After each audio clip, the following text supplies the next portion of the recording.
Well, progressives are looking for a new generation of fresh, young leaders. According to The Hill, two key national progressive faces, Senator Bernie Sanders and Senator Elizabeth Warren, are not in this grouping anymore, and they may want a blank slate in 2024. The Hill's senior political correspondent, Hanna Trudo, joins us now to tell us more. Hanna, nice to see you. Nice to see you too. So this is an issue that we've discussed a lot on the show. I think it's of significant interest to our audience, where the progressive movement is headed in terms of national representation, a national spokesperson. Bernie and Elizabeth Warren obviously still in the Senate, but, getting up there in age. Questions about, whether either of them would run for president again. I think some people have turned toward AOC as the new kind of democratic socialist icon in the squad. Help us, make sense of where all of these things fit in. Yeah, for sure. I mean, Senators Bernie Sanders and Elizabeth Warren are both, like you said, they're still in the Senate. They're still doing their day jobs, but they're getting up there in age.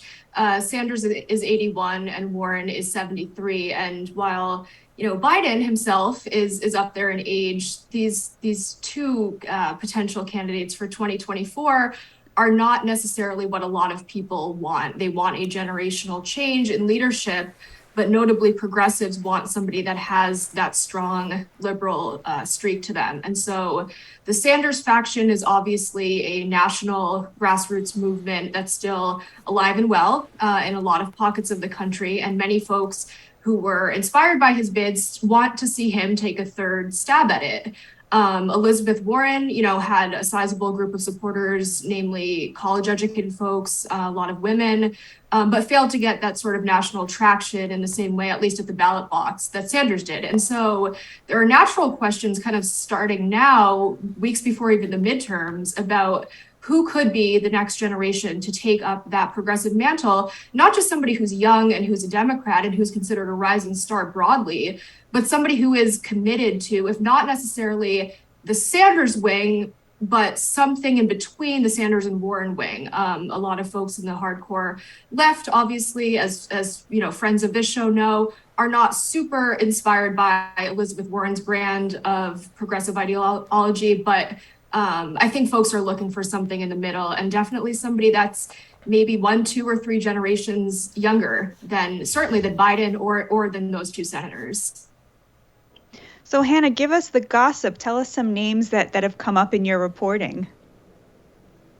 Yeah, so the tricky part of all of this is whenever I pose this question to progressives, either people, grassroots movement leaders, activists, lawmakers, even some voters, there's always a question mark. It's always literally a head scratch of, well, we really liked Sanders or we really liked Warren, but they're too old. So, what about AOC or what about, and then after AOC, like you mentioned at the beginning of the segment, the names are kind of like blank. It's funny at this point, but that's not necessarily a bad thing. A lot of folks think. So when the names do kind of come out and are pulled out from the list, we hear folks like Ro Khanna, who's number one, I think, in terms of who's floated the most often. He's obviously a congressman from California, doesn't have a ton of name recognition yet, did co-chair Sanders' 2020 campaign. So he's known in those progressive circles and he's very well liked on the left, and also within some pockets of sort of, like I was mentioning, the Warren wing, who's not necessarily as progressive, but still obviously liberal and wants that ideology represented. So he's top of mind for a lot of people. He's also, this goes without saying, but he's not white, which is a big ding in some folks' mind against Sanders and Warren, and a lot of progressives who are looking for gender and racial diversity in their leader. Another name that's floated, not as often, but has been more in recent days, is California Governor Gavin Newsom, who is, as one person put it to me, not hated by the left, which is always kind of, a thing that has to be considered, because there are all of these, as you guys know, a lot of these these purity tests get floated. And so it was a little bit surprising to me, covering this stuff day to day, that Newsom isn't somebody that's reviled by the progressive left. He is kind of, I think they're kind of sniffing him out. They're seeing, does he have what it takes to be that movement leader. And he's certainly, more nationally known than Hanna, even though they come from the same state. That's very interesting and kind of surprising to me. Representative Hanna has been interviewed on our program numerous times. I think is certainly someone who has credibility with the left progressives who watch this show. Gavin Newsom, on the other hand, I don't know. Look, I associate him mostly with very intense pandemic restrictions. I don't know that there are certainly many progressives, leftists who support strict pandemic restrictions. There are also some that do not, who thought that various mandates were tyrannical or went too far. And also Gavin Newsom is known for having those and then not himself following them. California is a progressive state, so there has been certainly progressive legislation. We talked yesterday about how he's turning California into like a sanctuary state for gender-affirming care or something like that. So I see how, particularly maybe on social or cultural issues, he could be a progressive standard bearer. I would have to think, knowing from talking to some of my co-hosts, my progressive co-hosts, that on class-based grounds, it would surprise me if he's enough for what Sanders and Warren type people want, and also the disagreement between Sanders and Warren people being, as far as I can tell, mostly about how the campaigns went down and some sort of personal staffing acrimony, and Warren's perceived kind of betrayal or making it about her own gender, and how Sanders had allegedly said things to her about how a woman couldn't win or something that he absolutely denies ever saying. So I don't know. That's a long way of saying that I'm interested. I'm interested who told you their view. I think Newsom. Were you talking about Gavin Newsom himself? He might. I would understand him saying, "Yes, progressives love me. I'm definitely going to be the choice of progressives." I don't know about anyone else.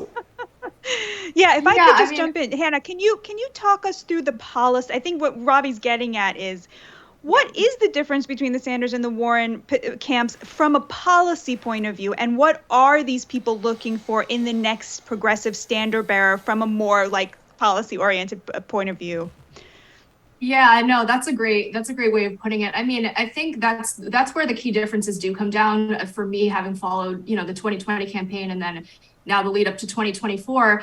It is a policy debate, and it's a difference of ideology over economic issues versus the cultural issues. In terms of the Sanders and Warren faction, that's what it boils down to. People can quibble about differences, like Robbie was saying, strategy and what went down tactics wise.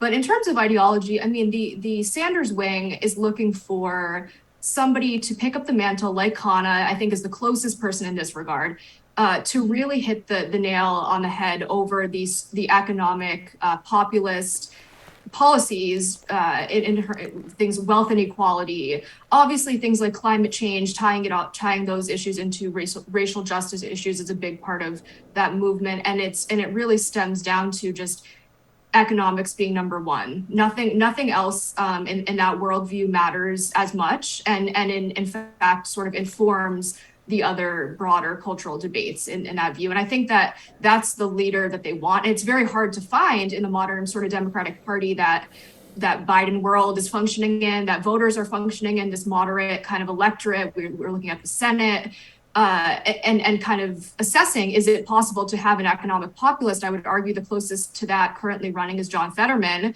who is, doing quite well and making that case. So somebody like that, Mandela Barnes is doing that a little bit too, although he's leaning in more towards the Warren wing of the cultural issues, to make his case in Wisconsin. But the other side of things are, Robbie, like what you said about Gavin Newsom with the sanctuary cities debate, the transgender equality debate. Those are more of the cultural, social issues that, of course, are a big part of the progressive left. Some folks in the Warren camp, and even some folks in the Sanders camp, they want that to be represented as well, but that's secondary. It's economic populism as number one. Hanna is really trying to make that case early. He's been doing a lot of the moves that any type of presidential aspirant would be making. I was catching up with him on the phone just a couple of weeks ago, and I said, it's kind of loud in the background, where are you? And he goes, oh, I'm just hopping on a JetBlue flight to New Hampshire, don't mind me. And so I think okay, he's on his way to New Hampshire. I think that was the second trip. So, we keep tabs on these people just to kind of sense where their minds are. But certainly a candidate on the left is going to be one. Anybody that takes up that Sanders mantle and Warren mantle to a lesser extent is going to have to be focused on economic populism. That's what I hear. That's what I hear from progressives. As The Onion once put it, area family's trip to New Hampshire sparks rumors of presidential bid. I like that right. One. And that's my home state. So there you go. I'm headed there myself on Thursday. Uh-oh. Well, Hanna, thank you so much for joining us today. We really appreciate it.